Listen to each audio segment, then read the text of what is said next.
الله وبركاته. الحمد لله رب العالمين وبه نستعين على أمور الدنيا والدين والصلاة والسلام على أشرف الأنبياء والمرسلين محمد صلى الله عليه وسلم وعلى آله وصحبه أجمعين. Hadirin jamaah salat Isya yang dimuliakan oleh Allah, puji syukur kita panjatkan kepada Allah atas karunia-Nya kepada kita semua, sehingga sampai hari ini hari yang ke-11. Hari yang ke-11 kita masih diberi kesempatan oleh Allah untuk menyempurnakan amal puasa kita. Mudah-mudahan semua amal ibadah Ramadan kita diterima oleh Allah Subhanahu wa taala. Sebenarnya saya di sini statusnya hanya sebagai pengganti, imam pengganti, penceramah juga pengganti, sehingga statusnya sebagai badal. Tetapi apapun itu, saya akan sedikit sampaikan beberapa hal. Ada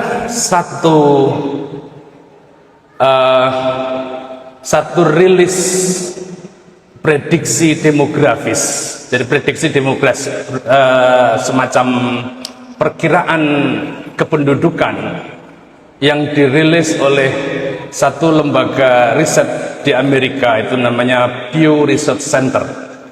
Itu merilis tahun 2010 yang lalu bahwa di tahun 2075 yang akan datang akan terjadi titik balik demografi.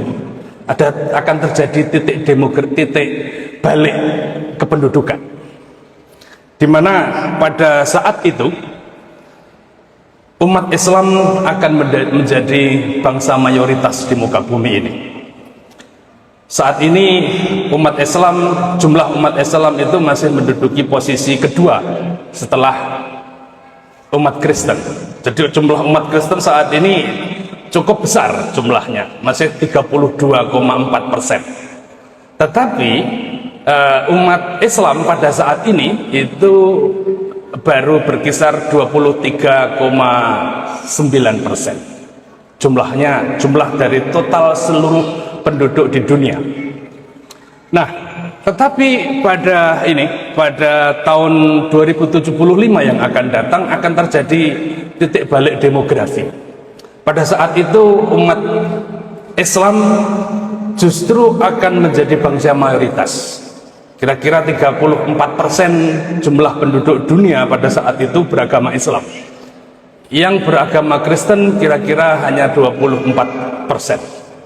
Artinya jumlah ini jumlah yang cukup signifikan. Kira-kira sepertiga penduduk bumi itu beragama Islam, Muslim. Nah, ini jelas merupakan tantangan, sekaligus juga merupakan peluang kita sebagai umat Islam. Tantangannya apa? Kita saat ini menghadapi banyak problem kemiskinan, problem keterbatasan sumber daya manusia, problem konflik, problem diskusi keagamaan yang tidak putus-putusnya tentang berbagai macam hal yang bersifat keduniaan. Apakah ketika orang mengamalkan, atau ada berbagai macam temuan-temuan baru yang ditemukan oleh teknologi dan ilmu pengetahuan, apakah itu halal atau haram?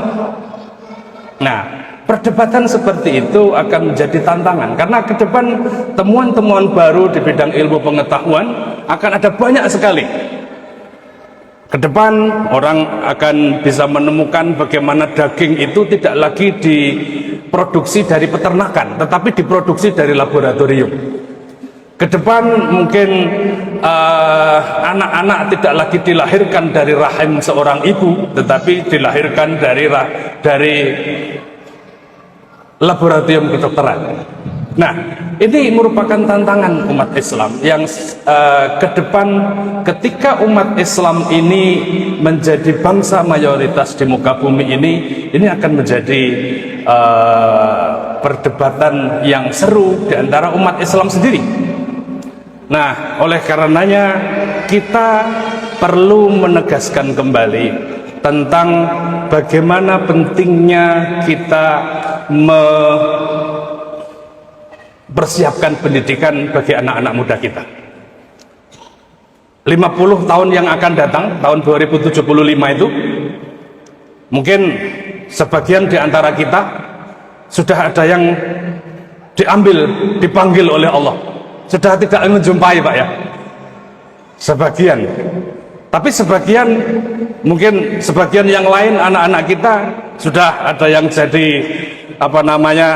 ada yang jadi astronot, ada yang jadi dokter, mungkin ada yang jadi presiden, siapa tahu. Nah, ini merupakan tantangan kita agar kita jangan sampai mengabaikan pendidikan. Wal yakhshal ladzina law taraku min khalfihim dzurriyyatan di'afa. Hendaklah takut orang-orang yang meninggalkan di belakang mereka generasi yang lemah. Nah, oleh karenanya investasi pendidikan saat ini merupakan investasi yang penting.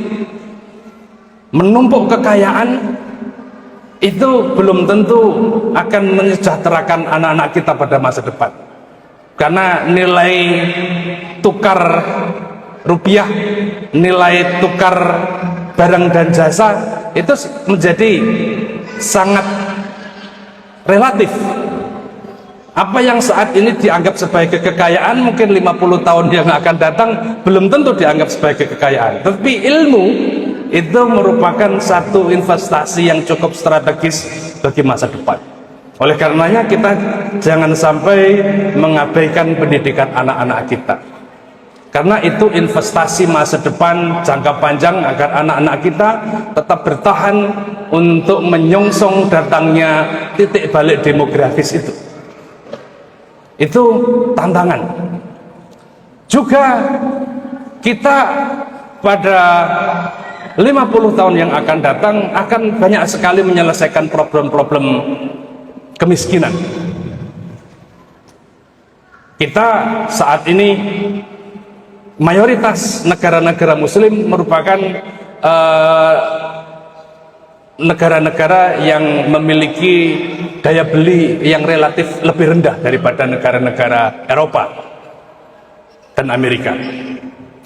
Nah, titik balik ini satu hal yang cukup penting untuk kita benar-benar persiapkan agar jangan sampai investasi pendidikan itu otomatis biasanya itu sekaligus mengikuti sebuah pola tentang peningkatan status ekonomi. Nah, peningkatan status ekonomi ini menjadi satu hal yang penting, karena kalau dalam sejarah Islam, ketika Islam itu di abad pertengahan mencapai derajat kemasyhuran, itu umat Islam memang sejahtera. Mereka memiliki GDP, Gross Domestic Product, yang cukup tinggi dibandingkan dengan bangsa-bangsa lainnya, dibandingkan dengan bangsa-bangsa Eropa, dibandingkan dengan bangsa-bangsa di Asia lainnya. Dunia Islam pada abad pertengahan itu relatif lebih makmur daripada negara-negara lainnya. Nah, saat ini kita menghadapi bangsa-bangsa muslim, ada yang berada di bawah garis kemiskinan, ada yang sedang mengalami konflik, ada yang sedang mengalami penindasan, ada yang sedang mengalami konflik internal antara pemerintah dan rakyatnya. Ada banyak sekali problem di negeri muslim sekarang yang itu merupakan tantangan bagi kita umat Islam untuk menyongsong datangnya titik balik demografis itu. Nah, oleh karenanya kita memberikan satu penyadaran ini sekaligus peluang bagi kita sebagai bangsa Indonesia, karena bangsa Indonesia itu dikenal sebagai bangsa yang moderat. bangsa yang toleran. Kita harus mempersiapkan juga anak-anak muda kita, mempersiapkan mereka untuk memiliki visi global. Visi global. Jadi ibaratkan kalau sekarang yang saat ini anak-anak muda itu tinggal di Jogja, kalau bisa ke depan jangan lagi tinggal di Jogja, tinggallah di Jepang, atau tinggallah di Korea, atau tinggallah di mana yang di tempat-tempat di mana jarang sekali orang bersujud. Nah, kita harus mengekspor anak-anak muda kita yang pinter-pinter, yang religius, yang soleh, ya dan solehah, itu